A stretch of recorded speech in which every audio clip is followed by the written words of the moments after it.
This is my outdoor bar and kitchen project that I started about a month ago. I did a structure with a roof, so we don't have a lot of shade back here. And I'm going to have sidewalls here. I'm going to use that to help protect the kitchen and the TV I'm going to put on the back wall. And I'll show you that in a minute. But I looked through YouTube and Pinterest to try to get a lot of ideas with this, and there's some good videos out there, but I thought I'd put one out there that might help someone who's trying to do something like this on their own, because I do have the experience with something like this. Not building these in particular, but I'm a basement finishing professional. I have my own business where we put in a lot of bars, kitchenettes, tile work, painting. I do it all, and I have a crew, so I do my own electrical, and this is all incorporated in that, and gives me a huge advantage on someone, who's trying to build something like this. The only disadvantage is I don't do a lot of exterior, but I still know, regular concepts of it. So I'll start with the beginning. Started with the footers. Again, I started this about a month ago. I had a warm day where I got these in. There's one up here too. So I got the footers in. Then I dug a trench. So I want to put in a sink. So I did some PEX, which I'm going to hook up to the hose bib. It comes out of the ground here, then it goes over to what's going to be an Insta-Hot camper style. I'm going to put here for the hot water, and then the colds, going to hook into the sink also. There's going to be a wing wall here for the bar support, so this is a nice area to put the Insta-Hot. You can protect it and put the propane tanks for the grill down in this area too. So I got the footers. Then after the plumbing was buried, I put the beam in, 2x10, 2x8 joists, all pressure treated. Kind of like a deck. If you ever build a deck, it's like building that basically. Framing is just regular wood because it's getting covered. And again, the electrical is getting covered. So for those electricians who are telling me to use the wrong wire, it's going to get covered up so the sun rays will not hit it. It is also 14 wire. It's not really going to power much out here. Just some lights. The grill don't take much. TV. I guess that covers the electrical too out here. So as a roof structure, you can see 2x4s, carbon fiber panels that I got from Lowe's, which I love. They're real easy to put in. They serve their purpose. I used them down on my garage on some side awnings I built down there a couple years ago, and with the sticks and leaves, they're holding up fine. So I use them for this too, and the color matches, with the deck. Now this is going to be the bar. I use 2x6s for just more surface to glue, and I guess I'll screw it down. Try to avoid the brackets. And I'm going to use butcher block, walnut butcher block.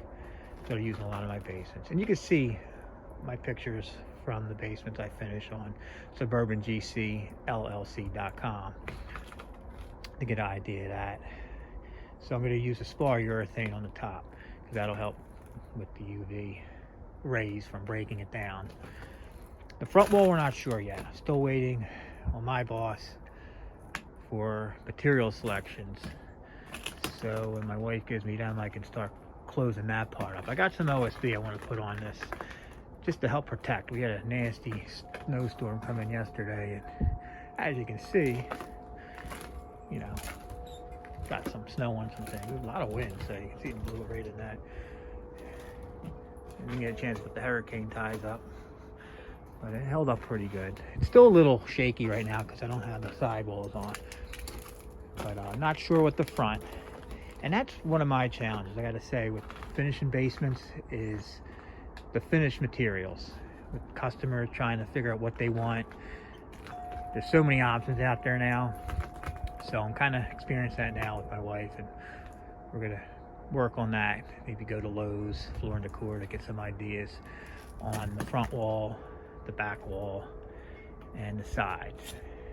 I noticed the front wall, the kitchen's going to be stacked stone.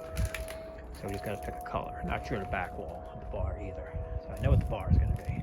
The top's going to be granite. I'm not sure color yet. Like an earth tone, obviously, with the deck.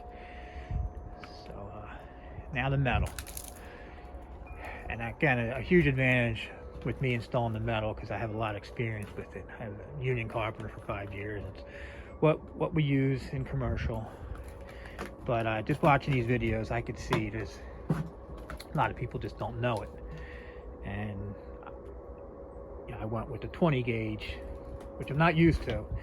In basements, I give my customers an option of metal or wood on framing, and if they choose metal, I do 25 gauge, which is a lot thinner. So I use 20 gauge, but it's going to support granite. And I'm used to the little button heads, so it was a struggle though pushing them through. And they do sell metal clamps that would really be helpful to clamp them on. Well, you can use both hands to push them screws in, and you might want to get the self-tapping silver screws. They might go in easier, but you got to watch. This stuff is sharp, so you're probably better off just getting a first aid kit out, having it ready to go, because you will probably end up getting a little cut, especially from these guys. Them birds, man, they're nasty. They hurt like hell. So you can see the framing, mostly for the granite and the cabinets. But I found with the grill and the side burner that the framing doesn't even really support them. It's the granite. They sit on the granite. I didn't know until I put them in. I was like, oh, okay. So, and that's what I recommend, dry fitting this stuff. Get the cabinet doors. And they're going to get reset once I get the cement board and I got that ready to go. So they'll get, you know, put back in after I put the cement board on. And that's, like I said, I highly suggest you dry fit this stuff before you finish it, because you might be tearing out, and that's the last thing you want to do is take some steps back. So as far again as electrical, I'm going to have some speakers, one on that side, one on that side, and then as for lights, some rope lights I'm going to have running around. I'm going to do some under bar lights too. I do a lot of them in my basements. They just kind of highlight the front wall, some light. And then there's some regular outlets. Like I said, this isn't going to be powered much, so I didn't run 20 amp. Plus I had a 15 amp ran out already out front there, which I'm going to tap into. So again, I think I covered everything.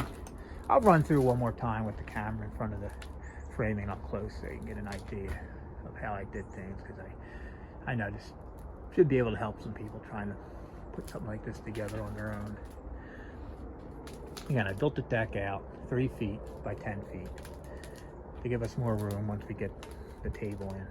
Don't want to take up too much, so plus I can get underneath with the plumbing and all. I really couldn't get underneath the existing deck.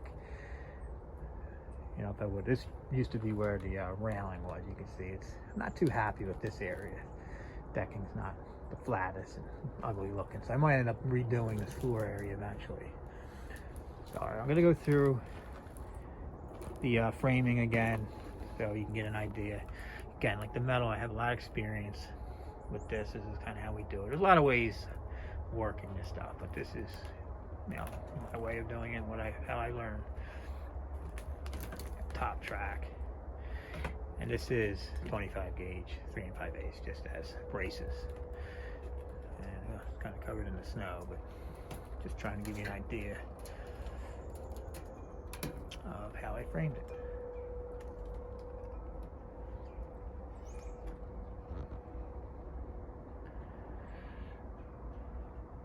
All right, well, I'll swing around to the front here, get one more shot.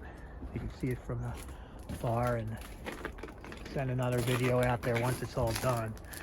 So, but this is the framing and rough phase of my outdoor bar and kitchen. So hopefully this helps.